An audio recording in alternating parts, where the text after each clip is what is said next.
alors il s'appelle Yero jamono ji nag commencé nañu gis benn taxawaay bu nice bu mu am ci game hip hop galsen, je dirais même la musique en général.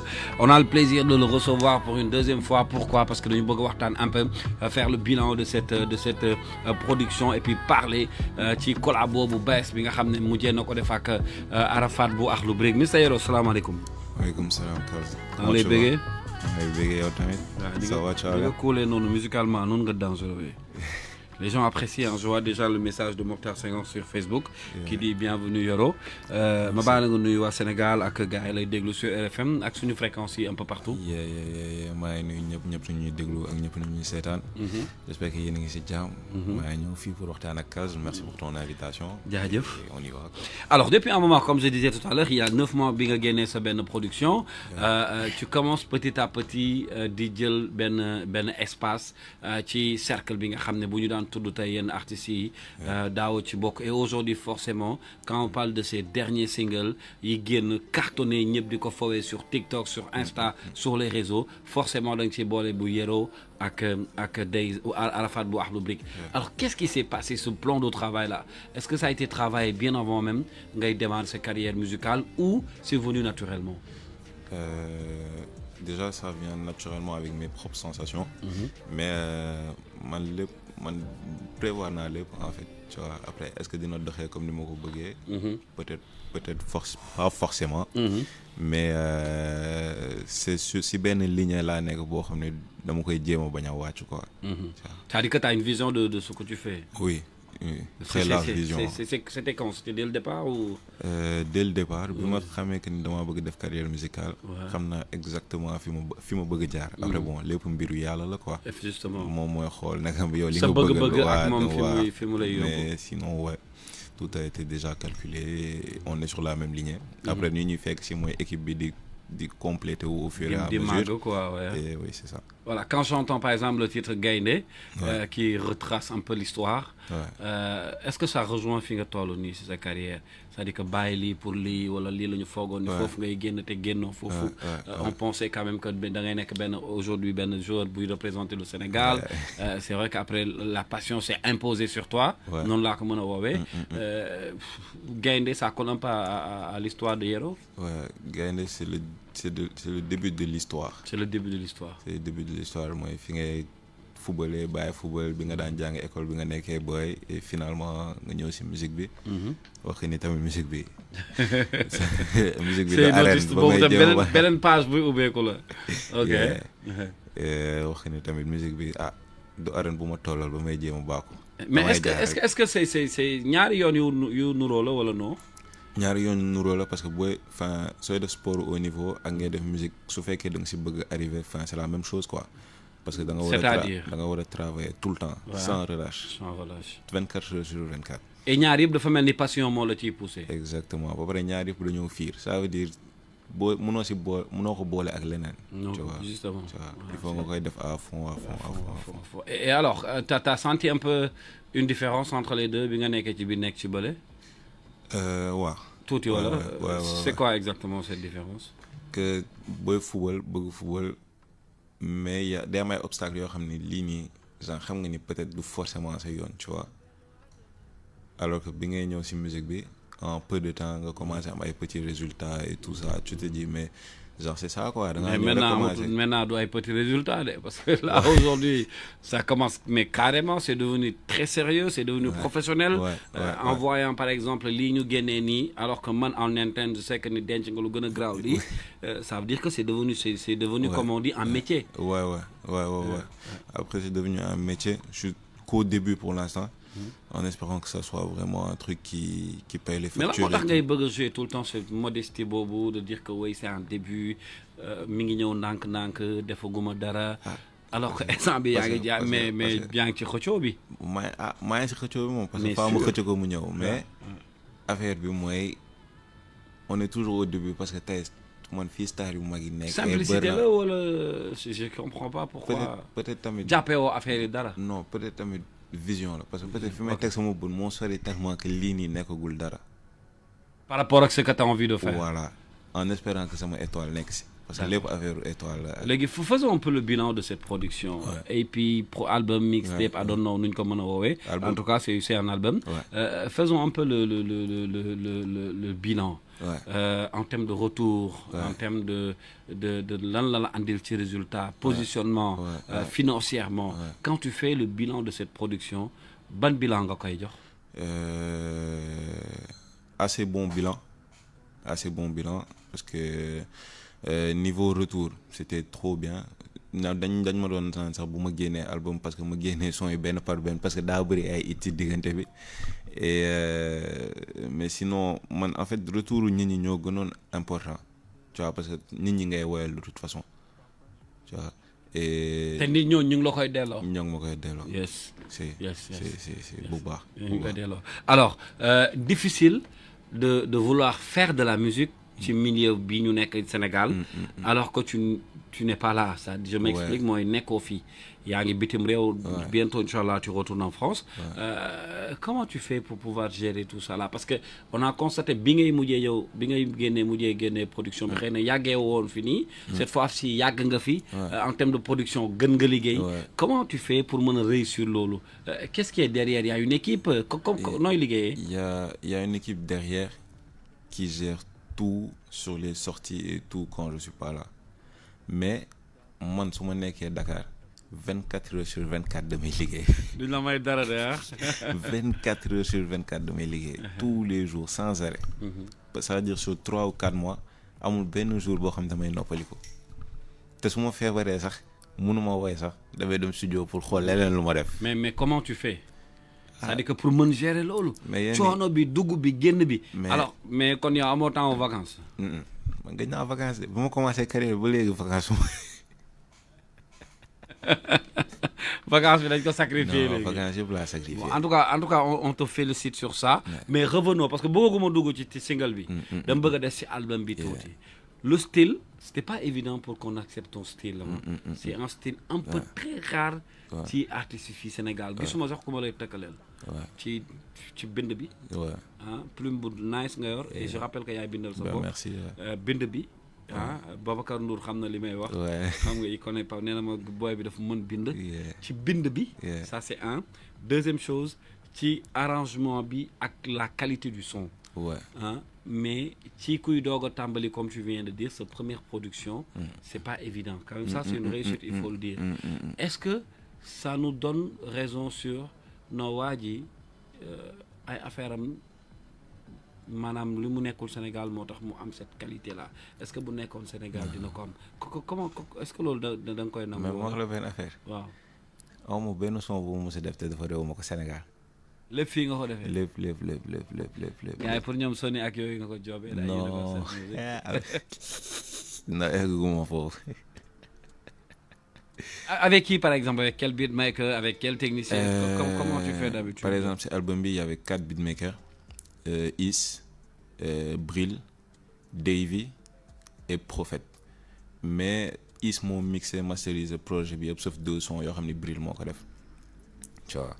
Mais sinon, ñom ñoo tax du coup mo am qualité bobu non et que gars yi mën déglu lu neex. Tu as une relation avec certains artistes. Def nga ben son ak Dieyla. Is 814 par exemple. Non, Is moom c'est mon frère. C'est ton frère. Is moom dépassé na sa ay dem defi son fay yooyu non. Souvent tu travailles avec lui sur des projets. Is léegi ay dem gaalem la di jouer play la. C'est ça. Voilà, super. Alors léegi damay delluwaat ci album bi. Balaa may ñëw ci lu bees dinaa ci ñëw pourquoi ça m'intéresse parce que c'est un album boo xam ne man ba léegi comme ni ko gars yi pour man dañ ko war di gën di découvrir. On écoute beneen titre ci album bi ñu dellu si. Hey Davy. Shawty let go. Baby let go. Yeah. Tell me what you need. Tell me what you want, babe. Baby wanna make me lose my mind. Flashing on you, can you on the Dubai? Baby girl, your body make me so nasty. Shawty let go. Baby let go. Yeah. You want me. What I see, I look at tu manana. Ma te gonchi, te tengo my fan. Baby, only, mama don't lie. Tu usa my head, that's on my heart beating.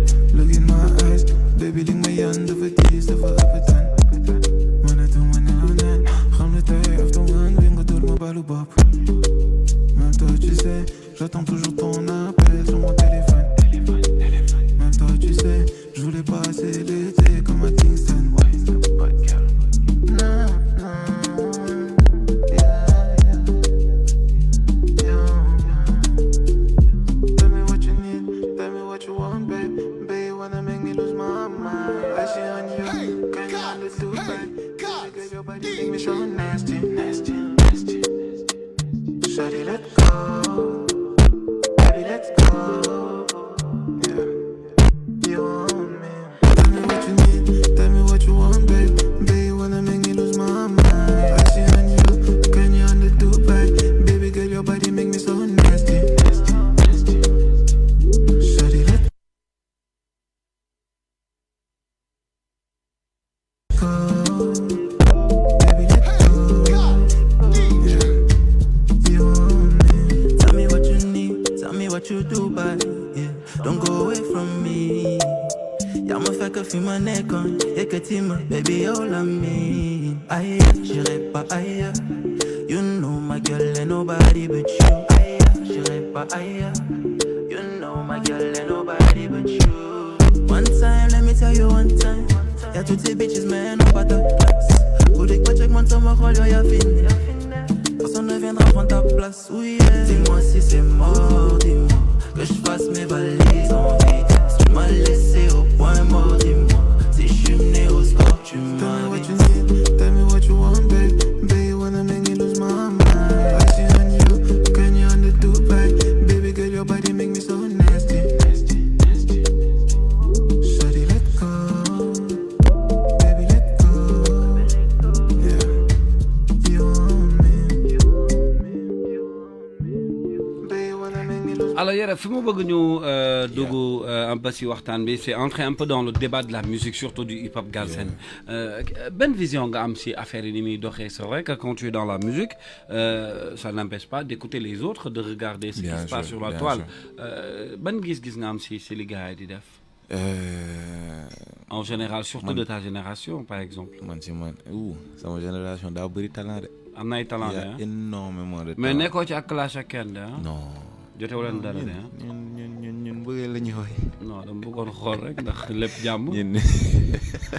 dama bëggoon xool est-ce que lépp jàmm rek. Bien sûr, bien sûr, bien sûr. Tout se passe bien. Hein? Bien sûr, bien sûr. Mais quand même, tu as des concurrents. Hein? Tu as vraiment oui, des artistes yoo xam ne xam naa ni yaa ak ñoom bu ngeen dajee fenn du yomb de. Non, mais ce sera toujours une compétition.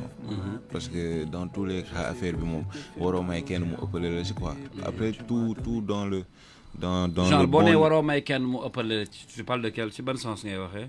Dans le sens où yow yaa fi war a nekk parce que ku nekk fi bëgg a nekk. Justement. Tu vois, mais ça doit être sain quoi. Justement. warul nekk ay yaaxalaate ou quoi que ce soit genre ku nekk war a def liggéeyam de son côté. Parce que après affaire yi ay non xam nga maa la nekk njëkk a nekk numéro 1 kii naa la non maa ngi deuxième maa ngi ñëw tu vois loolu la war a nekk au lieu de non kii warul dem. Tu vois. loolu la war a nekk au lieu de kii warul dem. Parce que tant que ku nekk nga siy gis boppam. day mange son pain di fay ay facture am. Je pense que c'est ça l'essentiel quoi. Est-ce que c'est ça qui a fait aujourd'hui que tu fais des collabos avec des artistes? Ouais. Par exemple j'ai entendu am na ñu bëri ñoo waroon defal ay feat ñoo xam ne yaa ngi en projet ak ñoom pour def ak ñoom ay feat mais ce qui nous a surpris récemment c'est le feat bi nga def ak par exemple Arafat bu Akhlou Brick qui marche super bien parce que nit yi dañ ko bëgg single bi succès bi sax moo jiitu sortie bi xam nga gars yi bëgg nañ ci bien avant que muy génn. Raconte-moi un peu comment ça s'est passé avec Arafat. Arafat, c'est simple. On m'a demandé si je voulais faire un feat. J'ai dit oui, je voulais faire un feat. Et ñu yónnee ko sama album mu déglu ko. mu ne kan moo ñëw envers? C'est lui ou c'est toi? Man. C'est toi. Ouais. D'accord. mu ñu yónnee ko album. Et pourquoi son choix? Parce que moi je trouve que art musicalement on va trop bien ensemble. Parce que quand tu dis on t'a demandé, c'est parce que c'est au niveau du staff. Oui, au niveau du staff ñoo la proposé. Est-ce que tu voulais faire avec? Est-ce que doo def ak ouais. Voilà. ma ne ko bien sûr ma ne ko mais je savais pas que c'était accessible pour le moment. ma ne ko ok on y va mu ne ma ñun yónnee ko album bi mu déglu il a dit que c'était trop nice mu ne ma yow fi nga nekk gars yi nekkuñu fa. mais sa staff bi juumuñu de. non juum dañu juum ay kàngam ñoo fa nekk. moo taxit. léegi mu déglu album bi mu ne ma waa ñu featuring ñu dem si beatmaker bi Pape mu def son bi nice. Pape qui est terrible. Pape Laye malade. ah Pape Laye malade dafa nañ yeneen son sax. Pape Laye ndaanaan la. yeah Pape Laye ndaanaan la. def son bi ma et yónnee après ko la suite. ñu yónnee ko mu posé il a posé il m'a envoyé et après c'est parti tout droit ñu def clip bi génne extrait bi TikTok 200 combien 100 000 vidéos TikTok en un peu plus d'une semaine. Et on a vu l'ambiance bi amoon en studio. Ouais. Entre yow ak Arafat. J'ai vu Malick Ndoye, pas mal de gens. Voilà, il y avait une ambiance bu nice ngeen amoon en studio. Raconte-moi un peu comment ça s'est passé. Daf ma ne ma calé session studio tel jour ben ñu calé session studio bi mu ñëw posé couplem nice affaire bi nice ñu koy fecc ci biir studio bi ambiance bu neex Malick Ndoye tamit xam nga di def ay affaire am lépp nice tu vois et ça s'est passé comme ça. Alors bi may wax léegi xam nga tout à l'heure tu faisais un témoignage sur ton beatmaker qui a fait le titre avec Arafat qui est Paplay qui est excellent d'ailleurs. Excellent. Voilà, moi je l'apprécie énormément comme ni nga ko waxee ndaanaan la. Alors je l'ai en direct avec nous Paplay. Oui. Mais nu mu demee. Ouais, grande sant yàlla alhamdulilah. yaa ngi en direct ci RFM ak Yero ak Kals. On discutait tout à l'heure de votre travail tout à l'heure li ngeen doon job yéen ñaar depuis un moment et je tenais vraiment personnellement à te féliciter sur le travail bi nga xam ne yaa ngi koy def au-delà de Yero mais ci hip hop Galsen ma baal nga nuyu auditeurs yu RFM yi. Merci beaucoup déjà ci li ngeen ligne bi di la nuyu di nuyu Yero di nuyu Oli je pense moo ngi foofu aussi. Voilà, di nuyu aussi tous les auditeurs de la RFM. waaw pour ñi ma xamul man c'est Paplay beatmaker producteur. non kanam gi kay la ñuy wër mais tur bi moom Sénégal yëpp xam nañ ko. waaw non kanam bi jarul ñu koy xam loolu garaaw. mais voilà donc. waa di la nuyu di bëgge aussi Yero. Comme ni nga ko waxee léegi on vient de sortir waaw ce titre. maa ko waxoon mu featuring ko ak Ara. ma kontaan ci li ma ko produire et puis voilà quoi di ñaan yàlla moom succès. Alors artistiquement comment tu le trouves parce que liggéey nga ak ñu bëri mais bi nga commencé liggéey ak moom nan nga ko gisee ban genre artiste la. nit ku nite. c'est-à-dire bari na ci artistes yoo xamante ni tey jii nii seen seul défaut mooy dañoo nitewul. Yero c'est quelqu'un boo xamante ni il écoute ce que tu lui dis. Il te dit ce qu'il veut déjà. En dehors bu balaa ngeen commencé dina la man lii laa bëgg lii ak lii. mais ci li mu bëgg. yow boo ko ci fekk see tamit nga am leneen loo ko proposé. si ça lui convient dala koy nangu quoi donc c'est pas il n'est pas difficile. Voilà donc nag boo liggéeyee quelqu'un qui te fait confiance et quelqu'un qui t'écoute. boo ko waxee wayal nii mu wayee nii même bu fekkoon ne amoon na sa propre idée nga ne ko non est-ce que doo ko defee nii mu defee ko noonu. kooku je pense que ni boo leen di liggéey day yomb bien sûr day neex a def keroog. il m'a passé son papa au téléphone. et c'est le même témoignage bi ma am ci moom laa am ci moom. justement nit ku neex a liggéeyal la. nit ku yaru la nit ku nite la. et puis xam na fi mu toll mais ici il est conscient de là où il va aller. Donc il ne brûle pas les étapes ndànk inchallah gëm naa ni dina jëm kanam. Donc on peut li may wax tout le temps mën nañu am espoir ci moom parce que je pense que bokk na ci artistes yoo xam ne tey mën nañ yaakaar ni mën nañ yóbbu musique sénégalaise fu sori. Mais bien sûr man l'autre fois dama ko laaj mu ne ma saa man studio répétition man Yero saa bu ñuy déggante ci affaire yooyu la nekkul ci leneen quoi studio répétition donc tey jii nii àq bi nga xamante ni jox na ko liggéeyam man dama jàpp ni man am du ci perte quoi très sincèrement gëm naa ni nii mu ci nekk nii yàlla dina ko fay xolam coono yi ñu ciy def dina ñëw quoi mën nañu am espoir que ni bon xamuñu demee lan lay doon mais man jàpp naa ci ñi nga xamante ni tey jii ëllëg su ma ko gisee ci yenn stade yi mu toll foofu noonu du ma bett quoi parce que dès le début man gis naa coono yi muy daj et puis gis naa ni la personne c'est une personne formidable quoi merci mais merci beaucoup yow maa ngi lay xaar nag foog nga ñëw ñu jàkkaarloo de. non loolu y a pas de souci. yow foog nga ñëw ñu dafa am ay titres yu ma bëgg ñu décortiquer ko ci rajo bi man ak yow. amul benn problème ça boo ko bëggee rek. jeex na merci beaucoup Paplay. merci beaucoup à toutes et à tous. jaajëf kontaan nañ merci pour ces témoignages merci c'est un moom aussi nit ku baax la li muy seede nii si Yero loolu moo nekk ci moom il est très simple et puis il fait tellement bien son boulot. boo ko fekkee si studio am da ngay gis voilà li nekk ci moom talent bi da ngay xam ni il a beaucoup de talent moom aussi on a beaucoup de respect ba ban lan ngay commentaire ci li Paplay wax. nee na waxoon na ko sama papa mais man dégguma ko woon du coup merci Paplay. Merci Paplay et moi j'aime trop travailler avec Paplay parce que moom tam da lay jox énergie wu Yes, justement. damaa bëgg liggéey on doit faire un truc qui est très bien maa ngi koy wax sànq on a d'autres sons am na yeneen sons te dinañ defaat yeneen sons parce que Pape Laye c'est vraiment incroyable quoi. gars yi nee nañ ma Kalz tegal ñun nag li ñuy xaar dama ko bëggoon tey ba ci kanam mais dama leen koy jox y a pas de souci je reçois des messages nee nañ ma jàmm affaire bi alors maa ngi leen koy jox tout de suite le titre bi nga xam ne Pape Laye moo def musique bi Arafat ak Yero ñoom ñoo ci daje. On écoute le titre et puis ñu dellu si waat. Aïcha.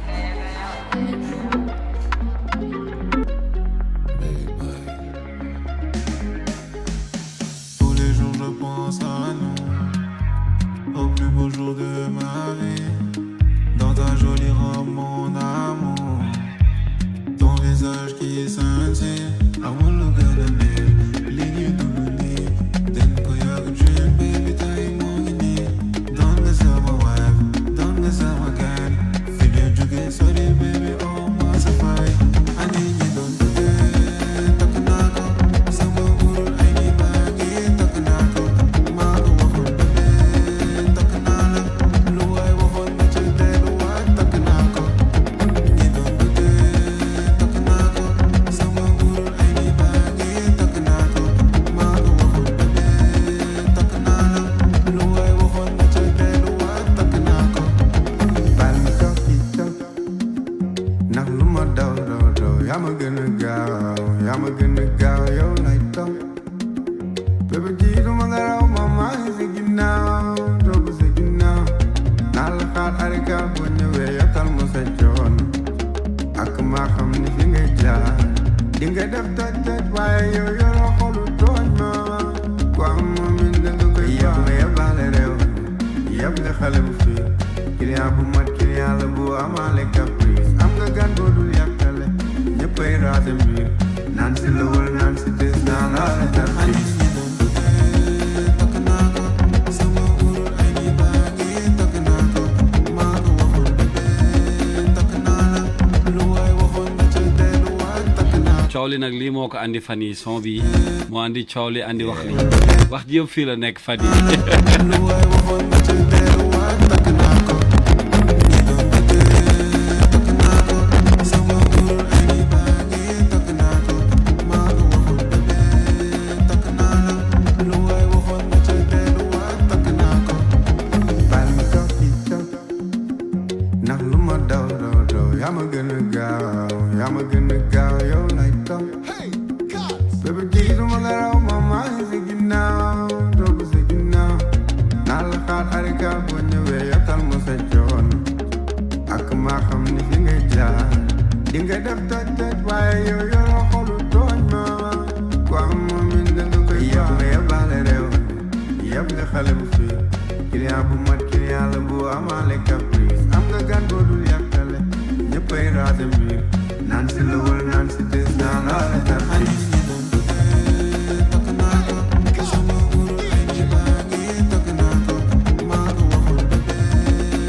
Alors depuis tout à l'heure on est en train de parler de ce titre bi nga xam ne def nga ko ak Mr Arafat bu Akhlou Brick un excellent titre d'ailleurs yaa ngi may wax léegi histoire c'est-à-dire que featuring bi fi mu jógee ak bi ngeen ko defee mais surtout la réalisation de ce titre j'adore la vidéo ku ko def Optique. Mais il est malade ce gars. Non, Pape, Hein? il est fou. Pape, il est fou. Ouais, il a assuré. Hein? Il a assuré. Il a assuré. Moi aussi, c'est la première fois que vous travaillez? C'est pas... Oui, c'est la première fois qu'on travaille, mais on se connaît depuis un peu plus d'1 an, quoi. mais c'est la première fois qu'on travaille et c'était trop bien. Mais avec lui, c'est différent par rapport à ñi nga doon liggéeyal. T'as senti un peu la différence? La différence est plus dans le vu comme ak papa ay morom lañ. Day gën a yomb waaw day gën a yomb. Du coup ça fait que c'était très bon vivre, très pote. Xam nga ñu dem ba Saly war a tourner clip bi c'était en mode comme si dañu doon benn villa pour vacances ou quoi. Mais c'était très nice. Ouais, c'était très nice. Ambiance aussi on a vu. Mais son bi justement Sénégalais yi dañ ko commencé bëgg. jël ko te génnagul. waaw lan moo xewoon lu xew lu mu demee noonu. c'est parce que Soxna Diaga moo jël son bi def benn extrait TikTok et depuis extrait TikTok boobu noonu ben ñëpp jël son bi sans arrêt quoi et ba léegi nii mu ngi continuer si biir TikTok bi. Et puis ñoom dafa mel ne da ngeen sot affaire yi quoi sur la toile. On voit partout les images. Diaga comment elle va? Diaga elle va très bien. mi ngi si jàmm. mi ngi si jàmm bu baax. waaw dara jotu ko de. dara jotu ko te dara du ko mën a jot. En tout cas li ñuy wax ci son boobu moom. ñun ñëpp ñu ngi koy waxtaanee alors justement depuis tout à l'heure bi ñuy waxtaanee son bi j'ai envie de faire participer quelqu'un sur si waxtaan bi nee ko allo. allo. allo. salaamaaleykum. asalaamaaleykum. waaleykum salaam wa rahmatullah. Arafat. ñu ngi ziar. mais ñu ngi delloo ziar bu wér. naka coono yi. ñu ngi sant bu baax a baax a baax from Akhlou Brick mais félicitations déjà et puis man li may saluer li ci njëkk mooy esprit bi nga am de collaborer avec d'autres artistes parce que c'est pas la première fois ngay collaborer avec un artiste bi vidéo bi di génn vendredi moment boobu benn son génn na bu ngeen def ak Maam Ji bi nekk Mbour à côté yow nga def benn sound ak Yero déjà ma bàyyi la nga nuyu auditeurs yu RFM yi parce que namoon nañ la ñu ngi ci plateau bi ak Yero ñu bàyyi la nga nuyu Sénégal. asalaamaaleykum Sénégal asalaamaaleykum RFM. di nuyu DJ bu mag bi ak artiste bu mag bi Yero mi Kal am leen jàmm di leen dalal di kontaan aussi ci appel. Alors, faire un featuring avec un artiste comme Yero, je sais que ni xëy na xamante bi yàggul trop mais tu as apprécié son talent ba nangu def dara ak moom déjà artistiquement nan nga ko apprécier moom ba tey nga accepter faire un titre avec lui. Bon déjà damay bon du ma ñëw ci historique bi parce que déjà xamante bu amee rek bu ne chaque jour day am fu mu jaar par rapport rek lépp lu muy amee donc dama ñëw ci historique bi mais damay ñëw ci fait bi parce que déjà c'est un artiste que bu ma découvrir ci année bi bu ma découvrir ci gis naa action bu mu def ak Dieyla donc déjà bi ma gisee li muy def je me suis dit que waaw c'est nice vraiment c'est un artiste te dafa tombé ak jamono li muy def tamit dafa tombé ak jamono déjà ak flow bi mu utiliser aussi mu tombé ak jamono parce que foofu la affaire yi toll. Déjà mu ñëw ma ni c'est un plus parce que featuring du yow du kenn kese featuring ñaar la donc il a apporté beaucoup de choses il a apporté un refrain de fou un couplet de fou donc man nag mu ñëw rek dolli ci benn couplet comme d'habitude mais bi may ñëw rek fekk naa def na lépp quasiment def na refrain def na couplet tu vois man j'ai aimé le refrain déjà like ko rek après ñëw teg sama couplet donc déjà muy artiste bu ma estimé par son talent et aussi humilité bi aussi simplicité bi et c'est très important. Comme ni ma ko waxee tout à l'heure vous avez fait un long chemin qui connaît Akhlou Brick aujourd'hui tey macha allah da ngeen def parcours bu exceptionnel bëriwul ci artistes yu mel ni yéen yuy donner la possibilité de faire di def ay featuring ak ay artistes cette simplicité ak accessibilité boobu noonu ñu koy saluer déjà mais dafa feeñ sa diggante ak moom. Ouais, bon, je suis comme ça déjà. Très dur en musique, c'est ça, je le sais personnellement. Parce que souvent, bu balaa may def benn affaire dama énergie bi ma ci nar a demee moom lay xalaat mooy tax souvent may am problème mu def benn affaire ak kenn. Parce que su fekkee ni énergie ça se partage pas et que je suis incompris, ça va être un problème. Mais en côté featuring, je suis très simple et que je veux que ça soit un partage. Un travail d'équipe aussi donc man loolu mooy sama philosophie léegi moom bi mu ñëwee il a apporté ça il a apporté partage boobu nangu ko après ñu liggéey ko mais man gëwuma mag artiste bu mag artiste bu ndaw artiste rek la quoi artiste la donc déjà fi ngay gëmee ni artiste bu mag nga ki nga doon wax artiste bu ndaw mooy ñëw tëj festival bi tu vois. On a vu des Youssou Ndour, on a vu beaucoup de gens mais on a vu Burna Boy qui vient de naître ñaari at ñett mooy tëj festival yi ci àdduna bi. kon kan mooy bu mag ak kan mooy bu ndaw doo ko xam. dëgg la donc artiste amul loolu liggéey rek moo ci nekk ak aussi sa temps ak sa jamono. ku ci nekk da ngay am jamono am temps boo xam ne yow yaay nekk jamono boobu xutba bi mën nañ ko wax mais jamono bii di ñëw beneen day wàcc tu vois.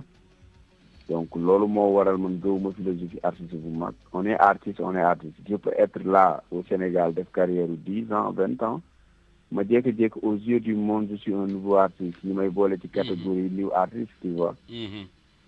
kon donc artiste nga moment bi nga nekk ak dëkk bi nga ne. yow mun nga fa def 20 ans mais beneen dëkk boo fa demee artiste bu bees nga fa. souvent damay faral di dégg sax ñu naan artiste bu ndaw amul bu mag amul mais nouveau talent wala talent bu ñuy doog a découvrir rek moo am. rek la te découverte la rek. ça c'est une nouvelle découverte on peut dire ça man su ma demoon Amérique nii je serais une nouvelle découverte. alors que def naa Sénégal ñaata at. justement donc loolu moo waral après yéro doo am philosophie ay artiste bu mag la artiste bu ndaw la. damay bëgg souvent mu nekk énergie et j'aime bien l'énergie qui dégage et c'est ça qui m'a poussé de faire le son. mais maa ko waxoon moom yëngal na temps bi fi mu nekk nii de. yow loolu demoon da ngay laaj essence bi moom maa ko essence bi xale yeeg mag ñeeg ñëpp maa ko waxoon du leen jàpp. la ñu wax waaw noonu la demee alors Yero ma bàyyi la ak rapidement ak Arafat peut-être en commentaire. man maa ngi nuyu Ara. maa ngi lay ziar. mais man Ara j'aime trop genre parce que dafa simple man mu ngi naan amul artiste bu mag amul artiste bu ndaw mais man artiste bu mag laa ko considéré quoi tu vois donc le fait que mu ñëw may ma featuring bi en groupe ba pare jox ma si ay conseils ba pare dem si à fond genre loolu rek la artiste bu toll ni man en tout cas di ñaan. maa ngi dégg sax sur Seneweb ngay wax ni à chaque fois bu doon def dara. daf lay yónnee ngeen partager. imposé wul dara ba pare jógee de Saly à Dakar. pour def prise bi. Aara dina ko seede dafa may woo 3 heures du matin dégloo ma affaire bi nice na mu ne ko waa nice na mu demaat na xaaral ma dolliwaat beneen affaire mu woon ma 5 heures nice na. ma ne ko nice mu ne ma waa léegi sama liggéey wàcc na maa ngi dem tëddi naa noonu laa mel nag la ça moom c'est vrai heure guddee yooyu laay jóg. non man tamit moo tax damay woo rek ma décroché. dama ko favori sama téléphone damay woo rek ma décroché. non mais noonu la en tout cas merci beaucoup. yeneen a ngi ñëw yeneen affaire te day gën a naaj incha allah. alors looy tëjee ban message ngay bàyyi et puis surtout sénégalais yi nga xam ne découvrir nañ ko à travers ce titre boo amoon benn message booy jeexalee lu muy doon.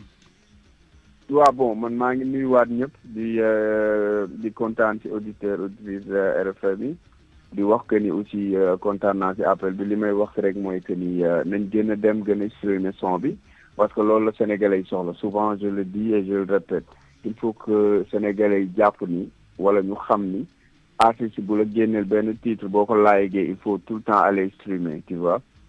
te aller streamer nag c'est la phrase idéale mooy li nga xamante ni ñun moom la ñu war a wax ñi nga xamante ni ñu ngi seen carte bancaire ñu ngi seen carte yi nga xamante ni moom lañ abonné bi Spotify Deezer whatever Apple Music il faut qu'ils sachent que ni support bi gën a mag mooy nga dem abonné ci site yu mel ni ay Apple Music ay ñeneen ak yi nekk Sénégal ak yi nekk bitim réew nga dem di streamer artiste parce que le fait que mu dugal son bi ci biir plateforme yi yow loo koy gën di déglu da nga koy gën di may xaalis il faut que nit ñi xam ni déglu ko ci plateforme yooyu ñoom ñooy may xaalis artiste bi comprendre que ça soit que ça soit sur YouTube Music que ça soit sur YouTube que ça soit fépp son nekk ci plateforme il faut que boo dee fan artiste bi nga gëm ni dem seetaan ko mooy tax nga may ko xaalis si quoi donc déjà il faut que nit ñi xam loolu c'est révolu le fait la vente des CD cassettes whatever mais léegi boo duggee bi stream nga seetaan ko 1000 fois yow personnellement boo nee seetaan naa son bi déglu naa ko 500 fois mooy may nga ko benn $200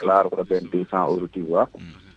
donc loolu na ko sénégalais xam ko balaa ma lay bàyyi mënuma la bañ a laaj loolu information bi mooy samedi ñi ngi doon xaar benn affaire bu nice bu ñu waroon def Saly ak public bi ça a été reporté est-ce que jàppaat nañ ko pour beneen date. waaye dañ koy jàppaat déjà on salue la grandeur de Celsius bi nga xamante ni moo organisé affaire bi. mu organisé ko ci temps bu court nag boo xamante ni moo indi woon après sécurité bi n'était pas présent. Cette plage là, il y avait beaucoup de trucs yoo xamante ne mais ça a été une réussite aussi depuis le début du matin et tout ça, mais après le soir. Donc ça nous a poussé de dire que ni nañ ko yóbbu ci beneen moment parce que moment la boo xamante ni dañ ko war a partager ak ñëpp. Donc d'ici là on va communiquer la nouvelle date et on le fera avec Celsius et que nit ñi dinañ ko découvrir inchallah. En tout cas merci beaucoup Arafat on est content Merci. ñu ngi lay bëggee. Merci et puis beaucoup. à bientôt xam naa di ngeen fi jaar ñu yaatal nag ci projet yi. amul benn problème Yeah. RFM c'est la maison. Aïcha, merci beaucoup Arafat Akhlou Brick. Comme il a dit tout à l'heure, c'était un événement qui a été prévu ce samedi dernier. Manque de sécurité, bëgguñu woon def loolu. moo tax ñu reporté ko ñu dégluwaat son bi tuuti dellu si waat. On écoute.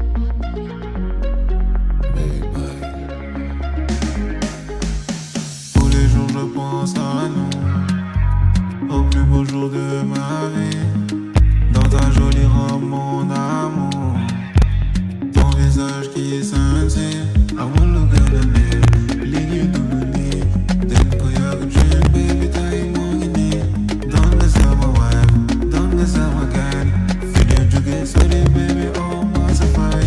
I need you, don't do that. Talking about some guru, I need my dear. Talking about my woman, talking about blue eye woman, but you dead, what talking about? You don't do that. Talking about some guru, I need my dear. Talking about my woman, talking about blue eye woman, but you dead, what talking about?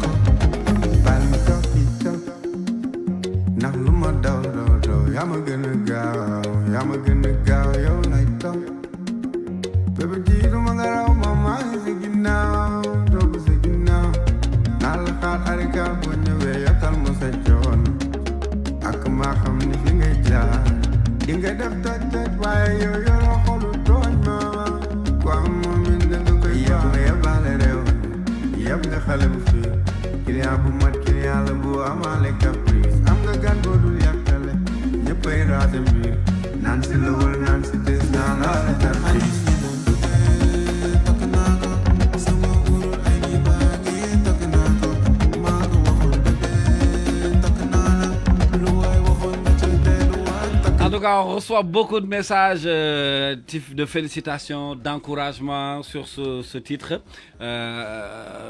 La suite lan la nag xanaa dañu am leneen wala di ñu joxaat beneen balaa ngay ñibbi wala. non nañ bàyyi bii daw tuuti affaire ñu xool leneen lu ñu mën. Mais am na leneen. waaw am na leneen ak Il y a des choses qui se préparent. leneen ak leneen. Oh yeah. non underground moom fàtte ko fi mu ne nii yaa ngi nii ci kaw taxaw. loolu moom leer na nañ. xam naa dama kaa yéene rek. non loolu moo am sax en tout cas merci beaucoup.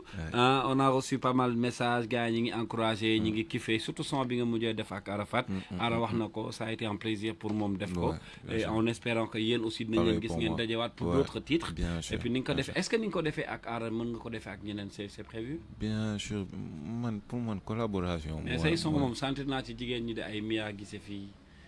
yëg naa ci ay ndaxte fii. ndaxte waaw yëg naa ci xale yu jigéen ñi de. mais am na ku la wax dara de. non damay laajte rek yooyu parce que affaire dafa xaw a neex quoi donc xale yu jigéen ñi sentir naa leen ci de. lu leer nga wax. mën nañ ko xaar de. waaw. waaw jeex na alors lan ngay tëjee waxtaan bi. Ben merci déjà pour ton invitation. jaajëf. Ben merci à tous qui nous écoutent. jaajëfal ñëpp. di leen wax ngeen déglu album bi ak son bi mujjee génn. loolu rek laa génne ko album ak son ak Ara. na gars yi daw xool na gars yi dem xool alors c'est streamer ko. disponible sur la chaîne YouTube. oui. Ça s'écrit comment Yero. Yero YERO. très simple daw leen. Très simple. Et sur ça les c'est autres, plateforme de les streaming plateformes bi aussi, Apple Yero. Music, Deezer, Spotify. Tout ça c'est Yero. C'est la même chose. Voilà, Allez le gars, streamer il comme Ara a dit. Ça rapporte de l'argent. Inch'Allah. À quand l'événement de Yero à Dakar. Moi je le veux pour très bientôt. Inch'Allah. On va peut-être faire une immersion de 12 carats de love Inch'Allah. et tout ce qui l'entoure. On attend avec plaisir. Et dégg naa samedi passé moom ak dimanche yëngal nga Dakar aussi aux Almadies. On attend affaire yooyu ñu ngi koy xaar. Ouais. waaw ñu ngi koy xaar bu baax a baax. Merci beaucoup, le mot de la fin. Ben merci à toi, merci à tous, merci de m'avoir écouté et j'espère que ça vous a fait plaisir. jaajëf merci à très bientôt. Merci. my wife.